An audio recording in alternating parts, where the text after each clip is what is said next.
आइए आज हम लोग स्टडी करेंगे क्वेश्चन नंबर 15।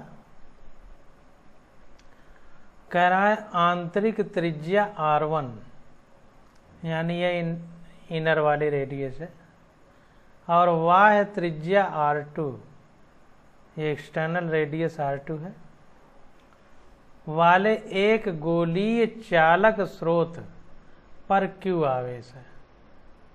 यानी ये स्फेरिकल कंडक्टर है। चालक देखिए लिखा है, कंडक्टर है, तो इस पर चार्ज कैपिटल Q दिया गया है।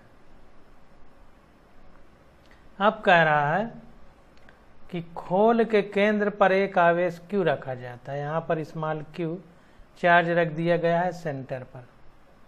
अब देखिए इस प्रकार से जैसे कोई हमारे पास गेंद हो और गेंद जो रबर की गेंद है वो मोटी हो, मतलब बाहरी परत बहुत पतली ना हो और अंदर छोटी सी कैविटी हो, गुहा हो, उस तरह ये स्फेरिकल कंडक्टर है हमारे पास, गोलीय चालक। तो अंदर वाली इसकी त्रिज्या R1 है, बाहर वाली R2 है और बाहर वाले को आवेश कैपिटल Q दिया गया है और अंदर एक चार्ज स्मॉल q रखा गया है केंद्र पर।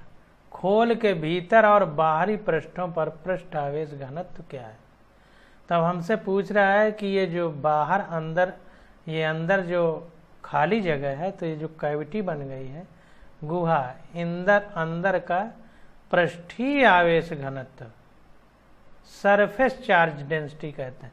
देखिए नाम से स्पष्ट है, पृष्ठ यानी अंदर वाली जो सतह है उस पर आवेश कितना घना है, घनत्व का मतलब कितना घना है। और इस बाहरी पृष्ठ पर जो पृष्ठ है, सतह, उस पर कितना आवेश घनत्व है, यानी सरफेस चार्ज डेंसिटी। कह रहा है क्या किसी कोटर जो आवेश विहीन है, कोटर मतलब खाली जगह, कैविटी है अंदर वाली, जो आवेश विहीन है में विद्युत क्षेत्र शून्य होता है, चाहे खोल गोलीय न होकर किसी भी अनियमित आकार का हो, स्पष्ट कीजिए। तो दूसरे क्वेश्चन नंबर में बी पार्ट में हमसे पूछ रहा है कि अगर भीतर खाली जगह है तो उसका आकार गोल हो, मतलब स्फेरिकल हो, या कोई अनियमित आकार हो, तब भी क्या विद्युत क्षेत्र शून्य होगा? और ये ध्यान दीजिए, ये तब की बात कर रहा है जब इस कोटर यानी कैविटी यानी इस खाली जगह में कोई आवेश ना हो, आवेश विहीन यानी चार्ज लेस हो। तो ये दो बातें हमसे पूछी गई हैं कि अंदर क्यों चार्ज रखा है, तो ये अंदर वाली और बाहर वाली पृष्ठ पर सरफेस चार्ज डेंसिटी कितना होगी। तो पहले इसके बारे में हम लोग विचार करेंगे। तो देखिए, चूंकि खोखले चालक को दिया गया आवेश चालक के पृष्ठ पर फैल जाता है और चालक के अंदर विद्युत क्षेत्र शून्य होता है। तो अब हमारी बात समझिए, तब अच्छे से समझ में आएगा। अब देखिए, कोई भी अगर आवेश किसी चालक को दिया जाएगा, कंडक्टर को, तो चूंकि उसका नाम चालक है यानी उसमें चल सकता है आवेश, चार्ज चल सकता है। और कंडक्टर इसलिए कहा जाता है क्योंकि बस में कंडक्टर रखा जाता है, ट्रेन में भी चालक परिचालक दो होते हैं, तो कंडक्टर, इसका मतलब बस चलती है इसलिए कंडक्टर शब्द आया। तो चालक का मतलब जिसमें आवेश चल सके। तो जाहिर सी बात है कि अगर धन आवेश है, प्लस प्लस चार्ज है या माइनस माइनस चार्ज, तो एक ही सजातीय जो चार्ज होते हैं, एक ही तरह के चार्ज होते हैं, उनमें प्रतिकर्षण बल लगता है, रिपल्सन फोर्स। तो जाहिर सी बात है कि रिपल्सन की वजह से, प्रतिकर्षण की वजह से वो दूर रहना पसंद करेंगे। जब दूर रहना पसंद करेंगे तो जाहिर सी बात है कि ये स्फेयर है, गोला है, तो सबसे बाहरी सतह ही सबसे दूर होगी। तो दूर रहना पसंद करेंगे तो दूर कहाँ जाएंगे? सतह पर जाएंगे। तो इसलिए जब किसी कंडक्टर स्फीयर को या किसी कंडक्टर को या चालक को आवेश दिया जाता है तो उसकी सतह पर फैल जाता है, क्योंकि वो दूर रहना पसंद करेगा, क्योंकि पास रहने में प्रतिकर्षण होता है। तो जितना दूर रहेगा प्रतिकर्षण उतना कम होगा, इसलिए ऐसा होता है। तो अब जाहिर सी बात है, जब इसको आवेश देंगे तो इस सतह में फैलेगा। तो कह रहा है कि चूंकि खोखले चालक को दिया गया आवेश चालक के पृष्ठ पर फैल जाता है और चालक के अंदर विद्युत क्षेत्र शून्य हो जाता है। जाहिर सी बात है कि कोई आवेश होता है तो उसी आवेश का प्रभाव कहाँ तक है, ये उसका विद्युत क्षेत्र होता है, यानी इलेक्ट्रिक फील्ड होता है। अब जाहिर सी बात है, जब अंदर जो आवेश था वो तो पृष्ठ पे फैल गया, तो अंदर आवेश बचा नहीं। जब कोई बचेगा नहीं तो उसका प्रभाव अंदर होगा नहीं, जब कुछ है ही नहीं तो प्रभाव कैसे होगा। तो इसलिए विद्युत क्षेत्र अंदर शून्य हो जाएगा। अब आगे देखते हैं। तो कह रहा है इस प्रकार गोलीय खोखले गोले को दिया गया आवेश कैपिटल Q उसके बाहरी पृष्ठ पर फैल जाएगा। उसी खोखले गोले के केंद्र पर अन्य आवेश Q रखा जाता है और गोले की आंतरिक त्रिज्या R1। तो कहने का मतलब चूंकि आवेश पृष्ठ पर सब जगह फैल जाता है तो बाहरी पृष्ठ पर जो आवेश Q दिया गया है ये बाहरी सतह पर फैल जाएगा, क्योंकि Q बाहर दिया गया। अब देखिए, कह रहा है उसी खोखले गोले के केंद्र पर ना अन्य आवेश स्मॉल Q रखा जाता है और गोले की आंतरिक त्रिज्या R1 है। अब ये केंद्र बिंदु पर ये Q आवेश रखा गया स्मॉल Q, और ये अंदर जो अंदर वाली सतह है इस गोले की वो R1 है। अब बाहरी वाली सतह से यहाँ तक की दूरी R2 है। तो अंदर वाली सतह जो आंतरिक त्रिज्या R1 है, यह खोल के आंतरिक पृष्ठ पर -Q और बाह्य पृष्ठ पर +Q आवेश उत्प्रेरित करेगा, जो R2 त्रिज्या गोले खोल के बाह्य पृष्ठ पर स्थानांतरित हो जाएगा। तो अब यहाँ पर ध्यान दीजिए, जब हम कोई धनावेशित छड़ है उसके पास में कोई उदासीन छड़ लाते हैं, किसी पॉजिटिव चार्ज वाली छड़ के पास में कोई उदासीन छड़ लाएंगे, तो देखिए इसको थोड़ा सा ध्यान से। मान लीजिए कोई छड़ है और एक ये छड़ है, अब इस पर पॉजिटिव चार्ज है +++। अब इसके पास ये उदासीन छड़ लाएंगे, तो उदासीन में क्या है, नाभिक है, परमाणु से मिलके बनी है, एटम से, तो उसमें नाभिक होगा, उसके चारों ओर इलेक्ट्रॉन चक्कर लगाएंगे। तो जाहिर सी बात है कि प्लस अपने विरोधी आवेश को खींचता है, यानी पॉजिटिव निगेटिव को खींचेगा। तो जाहिर सी बात है कि जो इलेक्ट्रॉन चक्कर लगा रहे हैं न्यूक्लियस के चारों ओर, नाभिक के चारों ओर, वो कुछ इधर को शिफ्ट हो जाएंगे, हल्का सा शिफ्ट हो जाएंगे। तो इधर जब शिफ्ट होंगे तो ये इधर वाला भाग ये निगेटिव हो जाएगा, ये पूरा निगेटिव हो जाएगा, क्योंकि प्लस निगेटिव को खींचेगा। तो इधर निगेटिव हो जाएगा, इधर पॉजिटिव हो जाएगा। ठीक, तो जाहिर सी बात है कि ये पॉजिटिव है तो इसके इधर वाला निगेटिव हुआ, और जाहिर सी बात है इधर खींचेगा तो निगेटिव जब इधर चला जाएगा, तो इसके विरोध में चूंकि ये उदासीन है तो ये निगेटिव इधर होगा तो इधर पॉजिटिव होना पड़ेगा, क्योंकि +-0 यानी उदासीन ही रहना पड़ेगा। तो कोई वस्तु है तो उदासीन ही रहेगी। अगर इलेक्ट्रॉन इधर को खींचे हैं तो ये सिर्फ पॉजिटिव होगा, तो इधर वाले को निगेटिव होना पड़ेगा। अगर इधर वाला निगेटिव है तो इसको पॉजिटिव होना पड़ेगा, क्योंकि +-0 यानी उदासीन होना ही चाहिए। तो जाहिर सी बात है कि यहाँ पर Q आवेश है तो ये पॉजिटिव है, कुछ नहीं लिखा गया तो पॉजिटिव है। तो जाहिर सी बात है कि इसके प्रेरण से जो इस पर आवेश उत्पन्न होगा आंतरिक सतह पर वो निगेटिव होगा। अब ये निगेटिव है तो इसके बाहरी सतह पर पॉजिटिव होगा, फिर यहाँ अंदर वाली सतह पर निगेटिव होगा और ये बाहर फिर पॉजिटिव होगा। तो ध्यान दीजिए, इसीलिए अंदर माइनस है और बाहर पॉजिटिव है। तो क्यों है ये अभी हमने समझ लिया। अब आगे बढ़ते हैं। तो देखिए, यह खोल के आंतरिक पृष्ठ पर -Q और बाहरी पृष्ठ पर +Q आवेश उत्प्रेरित करेगा। चाहे ऐसे समझ लीजिए कि इधर माइनस है तो ये खींच के माइनस हुआ तो इधर बाहर प्लस होगा। तो यह खोल के आंतरिक पृष्ठ पर -Q और बाह्य पृष्ठ पर +Q उत्प्रेरित करेगा, जो R2 त्रिज्या गोले खोल के बाह्य पृष्ठ पर स्थानांतरित हो जाएगा। तो यही ये माइनस है, ये पॉजिटिव इधर होगा तो यही पॉजिटिव ये पृष्ठ पर स्थानांतरित हो जाएगा। तो ये बाहर वाला प्लस क्यू हो जाएगा, प्लस स्मॉल क्यू। अब जाहिर सी बात है कि बाहर प्लस क्यू कैपिटल में तो था ही, अब प्लस क्यू स्मॉल में आ गया तो पूरा कुल आवेश किधर हो जाएगा, बाहर। Plus Q capital Q plus small Q हो जाएगा, ये बाहर, ये क्यू और ये स्मॉल क्यू। माना आंतरिक एवं बाह्य खोखले पृष्ठों के क्षेत्रफल क्रमशः A1 एवं A2 है। अब देखिए A1 A2 क्यों मान रहा है, इसलिए कि हमें पृष्ठीय आवेश घनत्व तो निकालना है। तो जाहिर सी बात है कि यदि माइनस क्यू तथा कैपिटल क्यू प्लस क्यू के कारण विद्युत क्षेत्र क्रमशः E1 एवं E2 है तब। अब देखिए यहाँ जो माइनस क्यू है इसके कारण विद्युत क्षेत्र E1 और ये कैपिटल क्यू और प्लस क्यू जो है इसके कारण विद्युत क्षेत्र अगर E2 है, क्योंकि ये बाहरी पृष्ठ पर है और अंदर के पृष्ठ पर, तो अंदर वाले पृष्ठ के कारण विद्युत क्षेत्र और बाहर वाले पृष्ठ के कारण विद्युत क्षेत्र। तो देखिए E1 और E2 माना गया है, तो E1 बराबर हो जाएगा 1/4πε0 Q/R1²। ये आंतरिक पृष्ठ की बात है।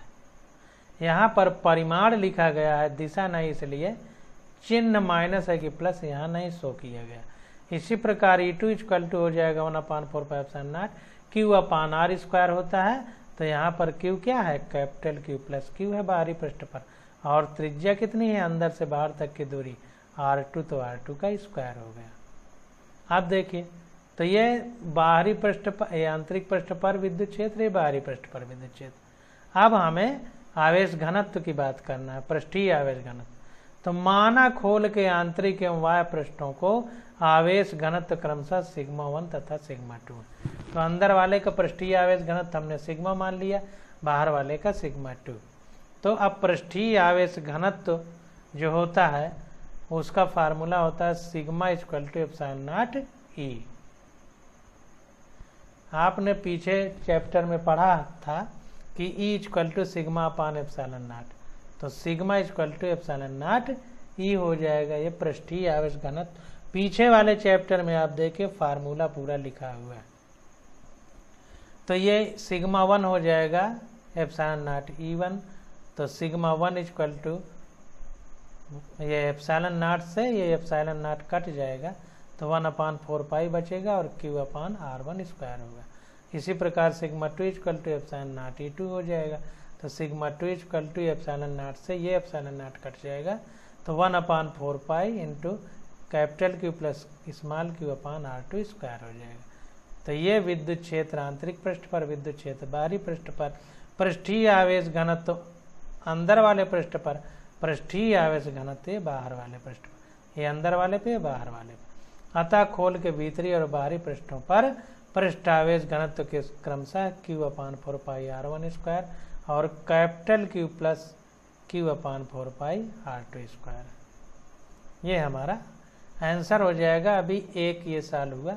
अब दूसरा बताना है कि कोई खोखला गोला है या गोलीय कोष है, तो गोलीय कोष के भीतर विद्युत क्षेत्र शून्य होगा, गोलीय कोष का आकार कैसा भी हो। तो कह रहा है हाँ ऐसा होगा। अब गाउस के नियम से, अगर हम गाउस के नियम की बात करें तो फार्मूला होता है पूरे सरफेस के लिए, तो ये हम जैसे समाकलन करते हैं वैसा चिन्ह बनाते हैं और ये अंदर ऐसे सर्किल बना देते हैं। इसका मतलब होता है कि कोई बंद पृष्ठ पर, और सरफेस के लिए यस लिखा है, तो E.ds इक्वल टू Q/ε0 होता है। ये हमको पता है गाउस के प्रमेय से। अब जाहिर सी बात है कि अंदर कोई आवेश नहीं है, तो Q बराबर हमारा 0 हो जाएगा। जब यहाँ 0 हो जाएगा तो E भी पूरा 0 हो जाएगा, इधर आएगा तो E 0 हो जाएगा। तो किसी भी यादृच्छिक आकार, मतलब यादृच्छिक का मतलब आप अपनी इच्छा से कोई भी आकार ले सकते, रैंडम कुछ भी चुन सकते हैं। तो किसी भी यादृच्छिक आकार के कोटर के लिए यह पर्याप्त नहीं है कि उसके लिए कोटर के अंदर E बराबर 0 की उपस्थिति को प्रस्तुत किया जाए। कोटर यानी गुहा यानी कैविटी में समान ऋणात्मक तथा धनात्मक आवेश हो सकते हैं, जिससे कुल आवेश शून्य है। तो बात को ध्यान दीजिए, महत्वपूर्ण है। ये कह रहा है कि किसी भी यादृच्छिक आकार यानी अपनी इच्छा से कोई आकार ले लें, तो उसकी कोई कोटर या कैविटी है, उसके लिए यह पर्याप्त नहीं है कि उसके लिए कोटर के अंदर E बराबर 0 है। मतलब विद्युत क्षेत्र भी 0 हो सकता है कि प्रस्तुत की उपस्थित को प्रस्तुत किया जाए। कोटर में समान ऋणात्मक तथा धनात्मक आवेश हो सकते हैं जिससे कुल आवेश शून्य हो। तो ध्यान दीजिए, Q बराबर 0 का मतलब E बराबर 0 है, लेकिन E बराबर 0 का मतलब ये बिल्कुल नहीं है कि उसके अंदर आवेश नहीं है। हो सकता है एक पॉजिटिव आवेश हो, एक नेगेटिव आवेश हो और प्लस माइनस का योग 0 हो, यानी दोनों के परिमाण जो 0 हो जोड़ने पर, तो भी हमारा विद्युत क्षेत्र 0 होगा।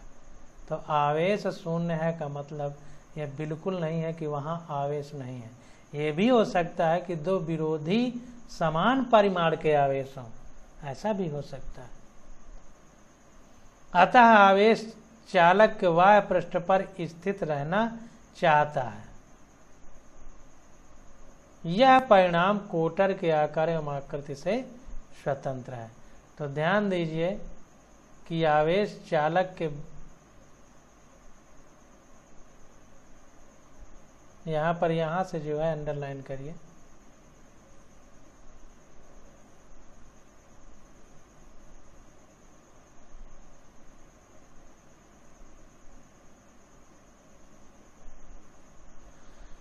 कह रहा है अतः आवेश चालक के बाह्य पृष्ठ पर स्थित रहना चाहता है। यह परिणाम कोटर के आकार एवं आकृति से स्वतंत्र, इस बात पर निर्भर नहीं करेगा कि जो कैविटी है या खाली जगह है वो कैसी है, इस पर निर्भर नहीं करेगा। आवेश बाहर रहना चाहेगा। बाहर रहने का कारण भी हमने आपको बताया कि समान आवेश एक दूसरे को प्रतिकर्षित करते हैं, तो वो दूर रहना पसंद करेंगे। और सबसे दूर का भाग कौन सा है? बाहरी, यही सतह है। इसलिए, और इसमें दूसरी तरह बताया है कि विद्युत क्षेत्र अंदर 0 है, इसलिए बाहर है। कोटर को घेरने वाले आंतरिक पृष्ठ जिस पर कोई आवेश नहीं है, अतः गाउस के नियम से नेट आवेश शून्य होना चाहिए। तो जाहिर सी बात है कि कोई आवेश नहीं है तो नेट चार्ज शून्य होना चाहिए। यादृच्छिक आकृति वाले कोटर के लिए पर्याप्त नहीं है, तो आवेश शून्य होना चाहिए। ये अपनी इच्छा से माने गए आकृति के जो कैविटी है या खाली जगह है, उसके लिए यह सिर्फ कहना पर्याप्त नहीं है कि यह दावा किया जाए कि उसके अंदर विद्युत क्षेत्र शून्य होना चाहिए। फिर से इसको पढ़िए। कह रहा है कोटर को घेरने वाले आंतरिक पृष्ठ जिस पर कोई आवेश नहीं है, परंतु गाउस के नियम से नेट आवेश शून्य होना चाहिए। मतलब कोई आवेश नहीं है, ये तो बात सही है, लेकिन गाउस के नियम से नेट आवेश शून्य होना चाहिए। मतलब अगर एक पॉजिटिव चार्ज और एक नेगेटिव चार्ज है और परिमाण में समान है तो भी जो है विद्युत क्षेत्र शून्य होगा गाउस के नियम से।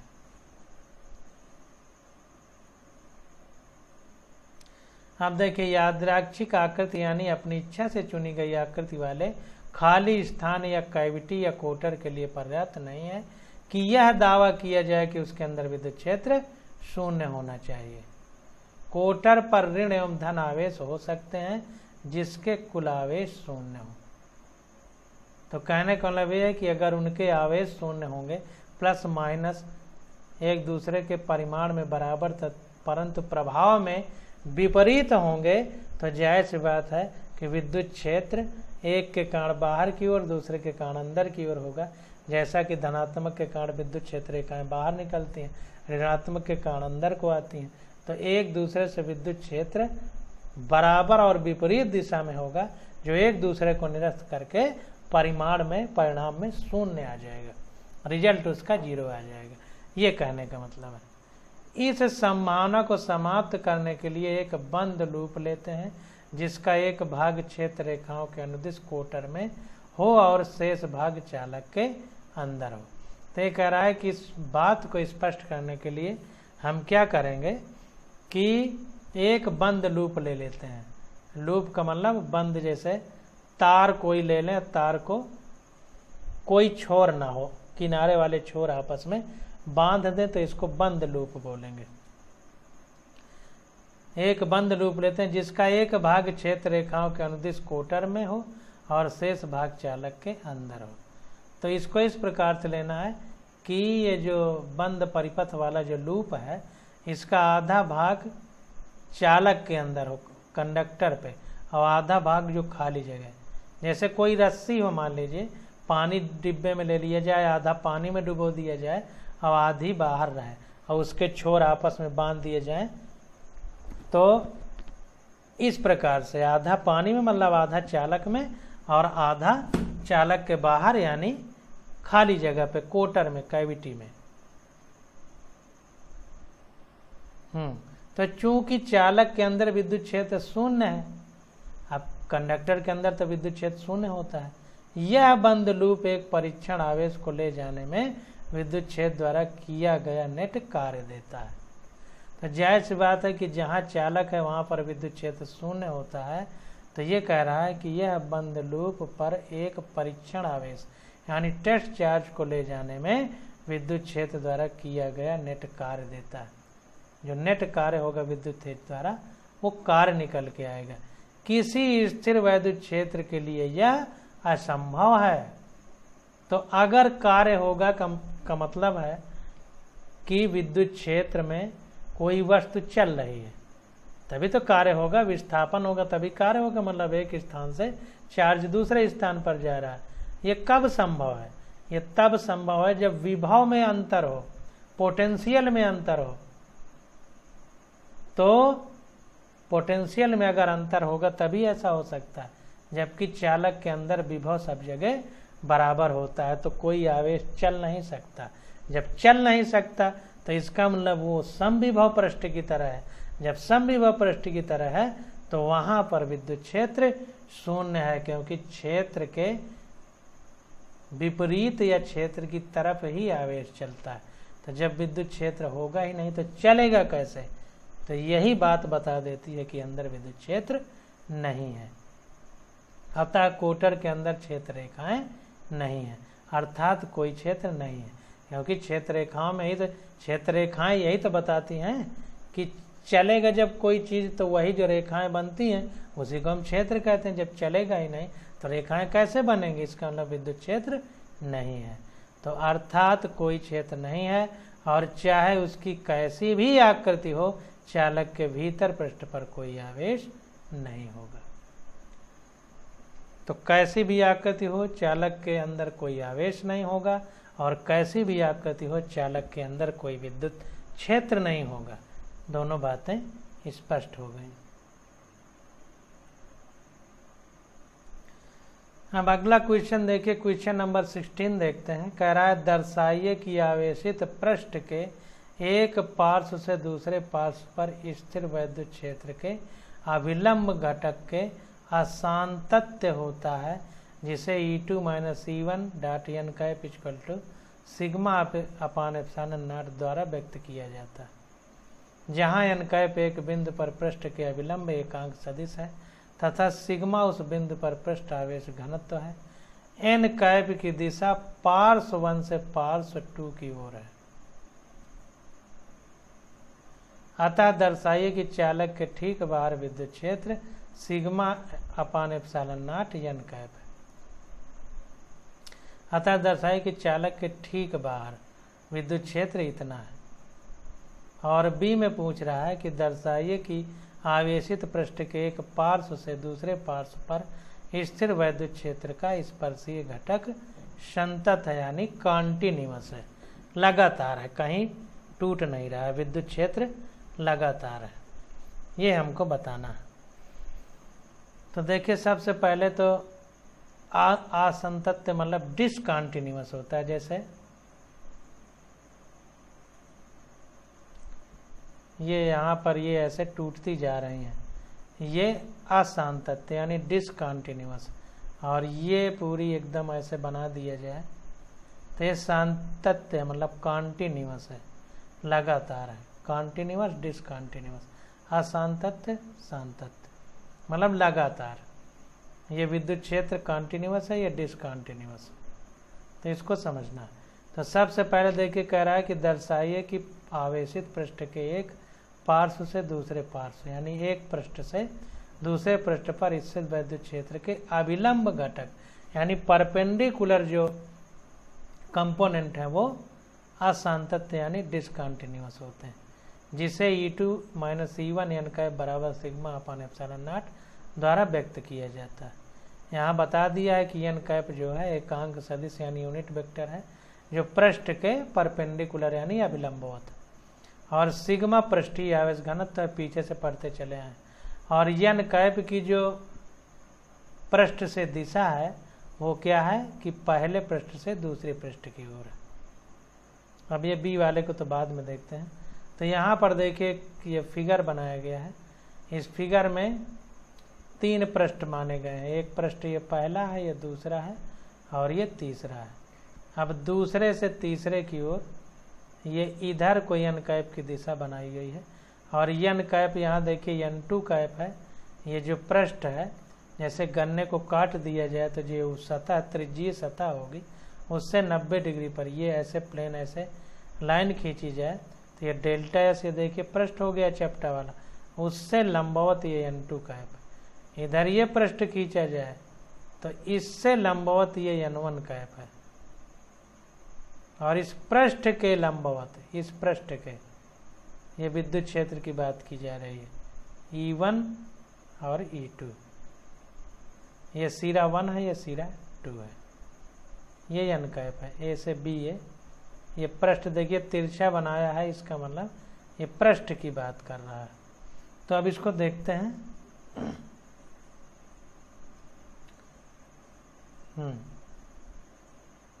तो देखिए संकेत में यहाँ दिया गया है कि ए के लिए गाउस नियम का उपयोग कीजिए और बी के लिए इस सत्य का उपयोग करें कि संवृत पास पर एक स्थिर वैद्युत क्षेत्र द्वारा किया गया कार्य शून्य होता है। ये हमको हिंट दे दिया है संकेत। तब इसको देखते हैं, पहले इसको करने का प्रयास करते हैं। तो देखिए चित्रानुसार माना ए बी आवेशित पृष्ठ है जिसके 2 सिरे हैं। ये हमारा ए बी आवेशित पृष्ठ है, यानी कोई ये सरिया है तो सरिया के बाहर बाहर वाले पृष्ठ पर आवेश है।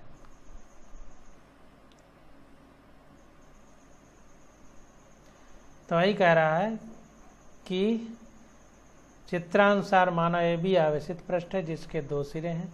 आवेशित पृष्ठ का एक छोटा सा अवयव डेल्टा एस बंद किए हुए बेलन गाउसीय पृष्ठ है।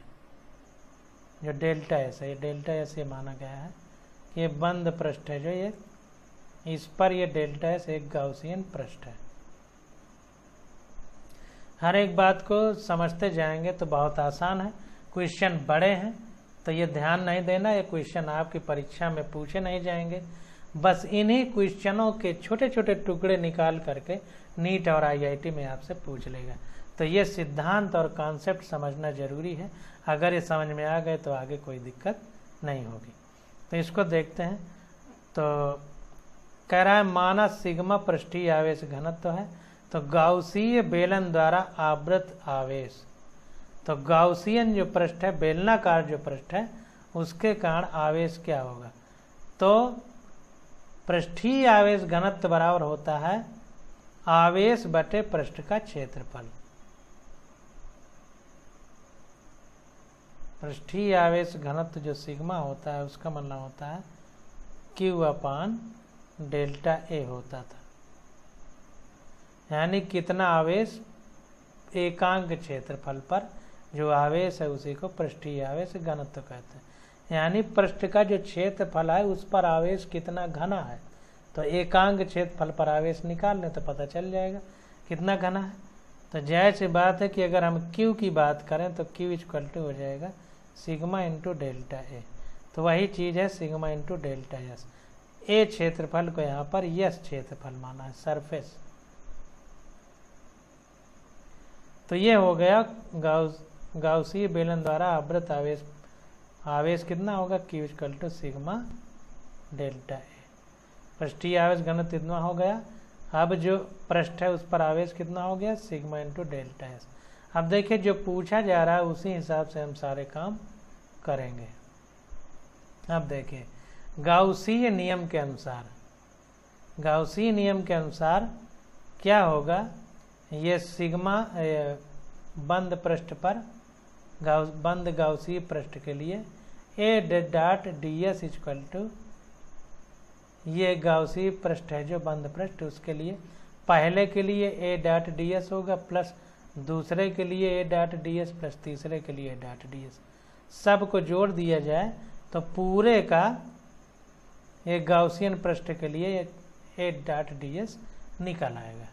तो ये हो जाएगा ये बंद गाउसी पृष्ठ, यस का मतलब surface, A dot D S equal to sigma delta S upon epsilon naught हो जाएगा।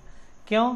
क्योंकि ये पूरे के लिए डी एस मतलब ये छोटा पृष्ठ है और पूरा ये डेल्टा एस लिया गया है, तो डेल्टा एस आ गया और पूरे पृष्ठ के क्षेत्रफल के लिए सिग्मा हो गया, तो sigma upon epsilon not into ये हो गया डेल्टा एस।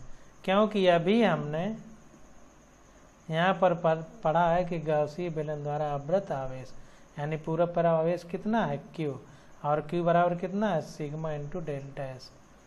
तो यहाँ पर गाउसियन पृष्ठ के लिए होता है क्यू अपान एप्सिलॉन नॉट, तो ये पूरे के लिए क्यू अपान एप्सिलॉन नॉट होगा और क्यू बराबर होगा सिग्मा डेल्टा एस, तो क्यू की जगह डायरेक्ट सिग्मा डेल्टा एस उसने रख दिया।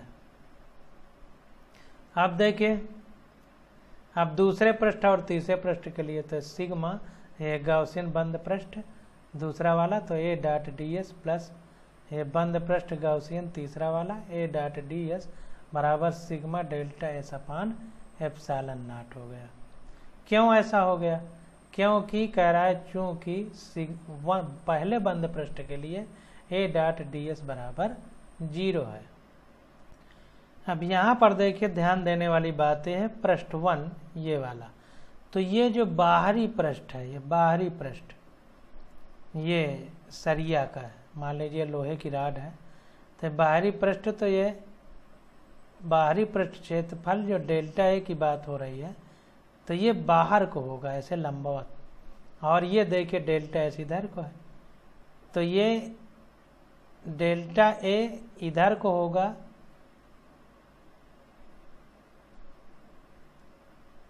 ये इधर को, ये डेल्टा है, ये पूरा बाहरी वाला सतह लिया जा रहा है, और जो डी एस है या डेल्टा एस है छोटे के लिए डी एस, वो देखिए इधर को है, डेल्टा एस एन कैप कह रहा है, तो ये इधर को, ये दोनों 90 डिग्री का कोण बनाएंगे, तो कास ये थीटा बराबर 90 डिग्री, तो कास थीटा बराबर 90 का मान 0 होता है, तो 0 हो जाएगा, तो ये पहले वाला पूरा 0 हो जाएगा। क्योंकि ये डॉट हटाएंगे तो अदिश गुणनफल क्या था, जैसे ए डॉट डी एस है तो A D S cos theta लिख सकते हैं, तो थीटा 90 डिग्री है, तो ये पूरा 0 हो जाएगा। अब यहाँ पर देखिए पृष्ठ ये है, तो पृष्ठ इधर को है और एन कैप भी इधर को है, इसमें पृष्ठ इधर को है डेल्टा एस, ये सतह आ गया ना, इसमें ये सतह था तो इधर को था, इसमें सतह तो इधर को, तो इधर एन कैप भी है, इधर सतह भी है, तो ध्यान देना है।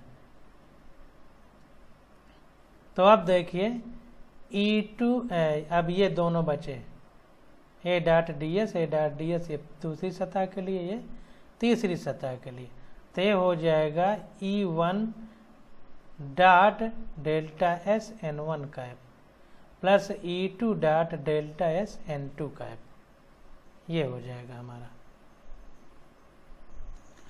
अब यहाँ पर देखिए गाउस के नियम से ये कोई बंद लूप है तो उसके लिए E dot D S equal to Q upon epsilon naught होता है, ये गाउस ने हमको बताया है, और sigma equal to Q upon A होता है पृष्ठीय आवेश घनत्व। ये ए को हम डेल्टा एस भी लिख सकते हैं, तो यहाँ हम डेल्टा एस भी लिख सकते हैं, तो ये हमारा डेल्टा एस हो जाएगा क्यू अपान डेल्टा एस, तो ये क्यू बराबर हो जाएगा sigma into delta S Q की जगह।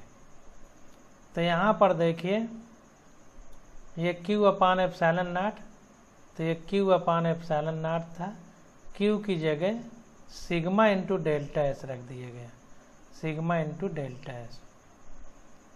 अब इधर की बात करते हैं, ई डॉट डी एस होता ही है क्यू अपान एप्सिलॉन नॉट, तो क्यू अपान एप्सिलॉन नॉट की जगह sigma delta S upon epsilon not, क्योंकि क्यू बराबर सिग्मा इंटू डेल्टा एस होता है, तो क्यू की जगह सिग्मा इंटू डेल्टा एस रख दिया, नीचे एप्सिलॉन नॉट, और ये बराबर होता है ई डॉट डी एस के।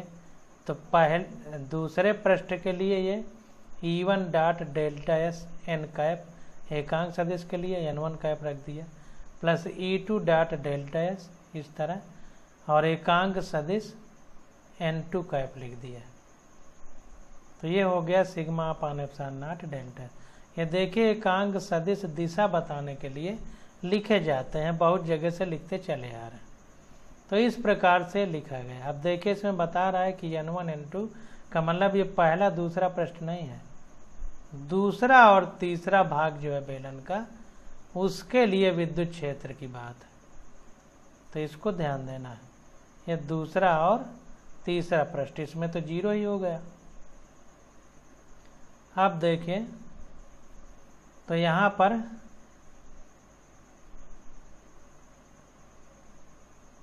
ये हमने इस तरह लिख दिया। अब यहाँ पर क्या है कि E1 equal to N1 cap plus E2 equal to N2 cap equal to sigma upon epsilon naught हो जाएगा, डेल्टा एस कट जाएगा। अब E1 इक्वल टू, अब देखिए यहाँ पर एक का N1 कैप इधर को है, एक का N1 कैप इधर है, दोनों एक दूसरे के विरोध में है, तो एक को पॉजिटिव मानना पड़ेगा तो दूसरा नेगेटिव होगा, क्योंकि दिशाएं विरोध में। तो किसी एक को हम पॉजिटिव किसी एक को नेगेटिव मान सकते हैं। इसने N2 को नेगेटिव माना है, तो E1 dot minus N2 cap plus E2 dot N2 cap equal to sigma upon epsilon naught. ये पहले देखिए इसको ऐसे लिखा है कि E1 बराबर E1 dot N1 cap plus E2 dot N2 cap बराबर सिग्मा अपान एप्सिलॉन नॉट। फिर इसके बाद ऐसा लिखा है, देखिए N2 गलत लिख गया है, N1 होना चाहिए था, क्योंकि N1 cap equal to minus N2 cap, परिमाण बराबर है बस दिशा उल्टा है, तो ये N1 होगा, गलती से लिख गया है।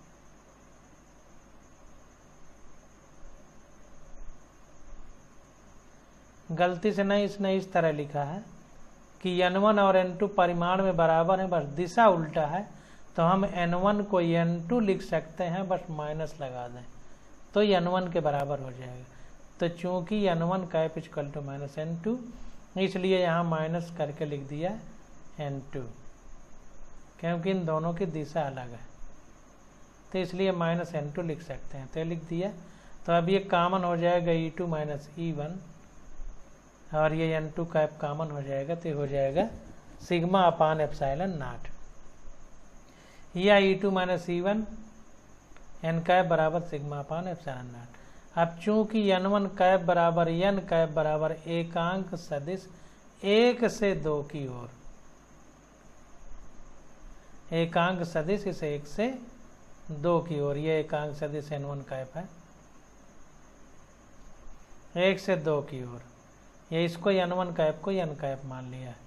चूंकि E1 चालक के अंदर है, इसलिए चालक के अंदर विद्युत क्षेत्र 0 है, इसलिए E1 बराबर 0। अब ध्यान दीजिए, चूंकि E1 चालक के अंदर की बात हो रही है, तो कोई भी चालक हो या कंडक्टर, उसके अंदर विद्युत क्षेत्र 0 होता है, इसलिए E1 हमारा 0 हो जाएगा। अब समीकरण 1 से जब E1 0 हो गया, तो इस समीकरण 1 से जो होगा इसी को माना है, ये जो बता रहा है, तो 1 से E2 N कैप बराबर क्या हो जाएगा, सिग्मा अपान एप्सिलॉन नॉट। तो अब E2 डॉट N कैप में यहाँ पर N कैप अलग रहेगा। अब यहाँ पर थोड़ा ध्यान दीजिए, ये E1 होना चाहिए था, E2 होना चाहिए था, E1 लिख दिया है। तो यहाँ पर जो समीकरण 1 है, इसमें E1 0 हो जाएगा, तो E2 N कैप बराबर सिग्मा अपान एप्सिलॉन नॉट होगा। तो वही लिखा गया E2 N dot N cap बराबर सिग्मा अपान एप्सिलॉन नॉट। अब दोनों तरफ N कैप का गुणा कर दिया गया, ये E2 है, गलती से लिख गया है, तो E2 N cap dot N cap हो जाएगा, इधर N कैप, तो N cap dot N cap की वैल्यू 1 होती है। जैसे ए डॉट ए बराबर 1 होता है तो ये 1 हो जाएगा, तो E2 बराबर sigma upon epsilon naught N cap बचेगा। तो यही हमारा आंसर हो जाएगा। और यही हमसे देखिए पूछा जा रहा है कि अतः दर्शाए कि चालक के ठीक बाहर विद्युत क्षेत्र sigma upon epsilon naught N cap होगा। तो वही sigma upon epsilon naught dot N cap निकल के आ गया। अतः चालक के ठीक बाहर विद्युत क्षेत्र sigma upon epsilon naught N cap होगा, डॉट एन कैप। अब देखिए दूसरे में हमसे क्या पूछा जा रहा है। दूसरे में कह रहा है कि दर्शाइए कि आवेशित पृष्ठ के एक पार्श्व से यानी एक सरफेस से दूसरे पार्श्व यानी दूसरे सरफेस पर विद्युत क्षेत्र स्थिर विद्युत क्षेत्र का स्पर्शीय घटक संतत है, यानी टेंजेंशियल कंपोनेंट जो है, स्पर्श रेखा जो है वो कॉन्टिन्यूअस है, बीच में टूटती नहीं है, हमको बताना। यानी विद्युत क्षेत्र सब जगह एक ही मतलब सरल रेखा में होता है, बीच में वो रेखा टूटती नहीं। तो अब इसको देखते हैं। तो कह रहा है कि माना के मूल बिंदु पर विद्युत क्षेत्र माना मूल पर बिंदु आवेश Q के क्षेत्र में A स्मॉल है B स्मॉल B एक पृष्ठ है। यहाँ पर देखिए कोई चालक है, उसको आयतन है तो उसमें जाहिर सी बात है कि 3 विमा होंगी X Y Z। तो ये इसने लिया है और इसमें कहा है कि ये A पॉइंट है, ये B पॉइंट है और ये सतह A है, ये B है। तो वही कह रहा है कि माना मूल पर बिंदु आवेश Q के क्षेत्र में कैपिटल A स्मॉल है, कैपिटल B स्मॉल B एक पृष्ठ है, ये पृष्ठ capital A small B capital B small है। ये एक कोई पृष्ठ ले लिया गया सरफेस, जिसका छोटा सा टुकड़ा कितना है dl है और इस पर आवेश कितना दिया गया है कैपिटल Q और ये विद्युत क्षेत्र की दिशा है, ये दिशा बताई गई है।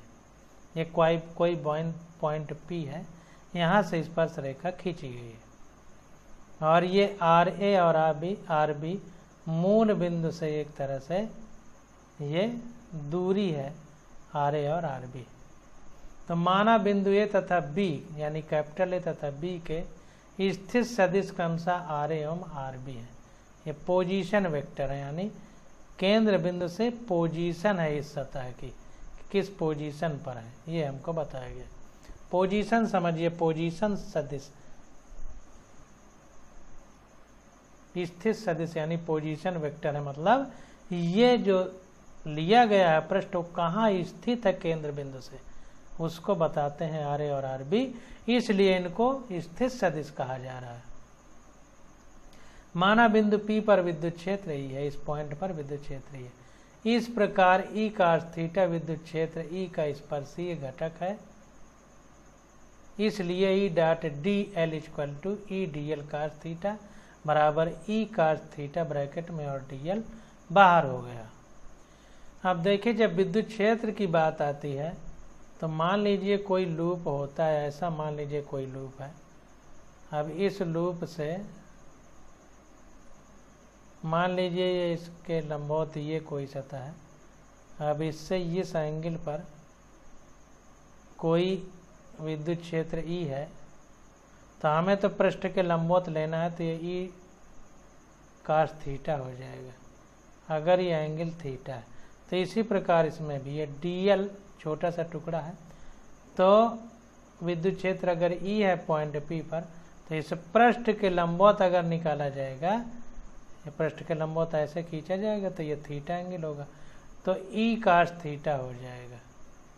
तो अगर हम स्पर्शरेखीय घटक निकाल रहे हैं विद्युत क्षेत्र E का स्पर्शरेखीय घटक, तो जैसे E डेल्टा S होता था पृष्ठ क्षेत्रफल के लिए, और अगर केवल लंबाई हो तो E डॉट DL हो जाएगा, छोटी लंबाई। देखिए कैपिटल लिख दिया है, छोटी लंबाई, तो ये हो जाएगा E DL cos थीटा। ये कैपिटल D इसलिए लिखा है कि ये सदिश को व्यक्त करती है। यहाँ स्मॉल जब लिखा है तो cos थीटा लिख दिया है, इसको ध्यान देना। तो ये हो गया ई cos थीटा इंटू DL। तो यह सिद्ध करने के लिए कि आवेशित पृष्ठ एक ओर से दूसरी ओर ई cos थीटा संतत है यानी कॉन्टिन्यूअस है, तो हम क्या करेंगे, यहाँ पर गाउस का प्रमेय लागू करेंगे। तो हम ये बंद पृष्ठ पर गाउसी प्रमेय लागू करेंगे। बंद पृष्ठ क्या है, ए बी बी, तो बंद पृष्ठ ए कैपिटल बी स्मॉल बी। अब ई डॉट DL का मान रखने का मान ज्ञात करते हैं। मान इसको ज्ञात करेंगे और देखेंगे कितना आता है।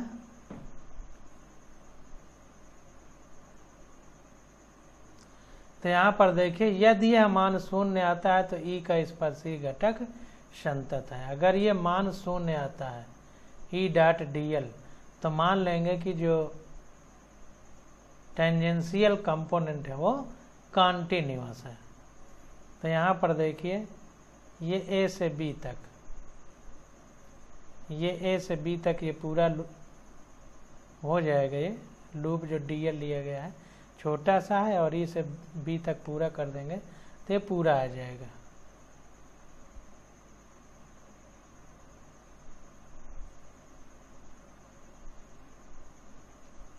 तो ए से बी तक इसका समाकलन करेंगे तो ई डॉट DL हो जाएगा। तो ई की value 1/4πε0 Q 1/RA minus 1/RB। अब यहाँ पर देखिए, ये विद्युत क्षेत्र में तो R² होता है, लेकिन RA माइनस 1/RB लिखा गया है। तो इसलिए लिखा गया क्योंकि जो DL है इधर नहीं लिखा गया। तो DL छोटा जरूर है लेकिन है तो R ही, तो स्क्वायर से वो कट गया है, इसलिए DL इधर नहीं लिखा गया और इधर स्क्वायर को केवल R लिखा गया है। तो A से B तक ये तो 1/RA माइनस 1/RB हो गया। तो ए से बी तक E dot DL 1/4πε0 Q 1/RB minus 1/RA। ये ए से बी लिखा है तो नीचे पहले है तो पहले लिखा है, ये बी से ए लिखा है तो नीचे पहले बी है तो पहले बी लिखा है, बाद में ए लिखा है। तो ये लिखे या ए लिखे एक ही बात है, इसीलिए R करके लिखा है। तो इसलिए पूरे capital A small A capital B small B, इसके लिए पूरे के लिए ई डॉट DL कितना होगा, ये हो जाएगा B से A तक, B से A तक ई डॉट DL प्लस फिर B से A तक समाकलन करेंगे ई डॉट DL। कुल मिला के जैसे ये 2 बार है वैसे दोनों को अलग अलग कर दिया गया है, बस और कोई अंतर नहीं है। मतलब एक बार A से B इधर गया, जैसे A से B फिर B से A, इस तरह 2 बार लिखा गया यहाँ पर, या फिर इसको लिखा जा रहा है उसी प्रकार ई डॉट DL। अब यहाँ पर देखिए छोटे अक्षरों में लिखा गया है, ये बड़े अक्षरों में था, इसका मतलब ये सदिश रूप में था। अब इसको अदिश रूप में केवल परिमाणात्मक लिखा जा रहा है। तो E dot DL A B B से फिर A तक पहुँचेंगे तो 1/4πε0 Q 1/RA minus 1/RB plus 1/RB minus 1/RA। A से B तक फिर B से A तक के लिए दोनों अलग अलग। तो ये हो गया 1/4πε0 Q। अब RA से RA कट जाएगा और RB से RB, तो ये हो जाएगा 0। तो ये आ जाएगा 0। अतः आवेशित पृष्ठ के एक पार्श्व से दूसरे पार्श्व पर स्थिर वैद्युत क्षेत्र का पार्श्वीय घटक संतत है यानी कॉन्टिन्यूअस है। तो चूंकि ई का वैल्यू 0 आ गया इसलिए ये कॉन्टिन्यूअस है। अगर 0 ना आता तो बीच बीच में रेखाएं टूटती, तो जाहिर सी बात है कि वैल्यू अलग अलग होती। कॉन्टिन्यूअस है इसलिए सब जगह 0 आ गया, क्योंकि एक पृष्ठ में मान लीजिए ये है तो एक में इधर को होगा, देखिए तीर बनाया गया है, तो एक में इधर को विद्युत क्षेत्र होगा तो एक में इधर को, तो दोनों एक दूसरे को ख़त्म कर देंगे यानी 0 हो जाएंगे। इस प्रकार से दिखाया जा रहा है। चाहे इसको ऐसे समझ लीजिए कि इधर इधर को हो जाएगा, इधर इधर को, तो भी दोनों एक दूसरे को ख़त्म कर देंगे। तो ई बराबर 0 आएगा। तो इस प्रकार से ये हमने क्वेश्चन सॉल्व किया। ये सब समझने वाले प्रश्न हैं, इनको समझना है, ये नहीं परेशान होना कि इतने बड़े हैं हम लगाएंगे कैसे। ये केवल आप क्वेश्चन कैसे करें आपको पूरा कॉन्सेप्ट समझ में आ जाए, इसलिए एनसीईआरटी में दिया गया है। तो आज बस यहीं तक। अब क्वेश्चन नंबर 17 अगले लेक्चर में करेंगे।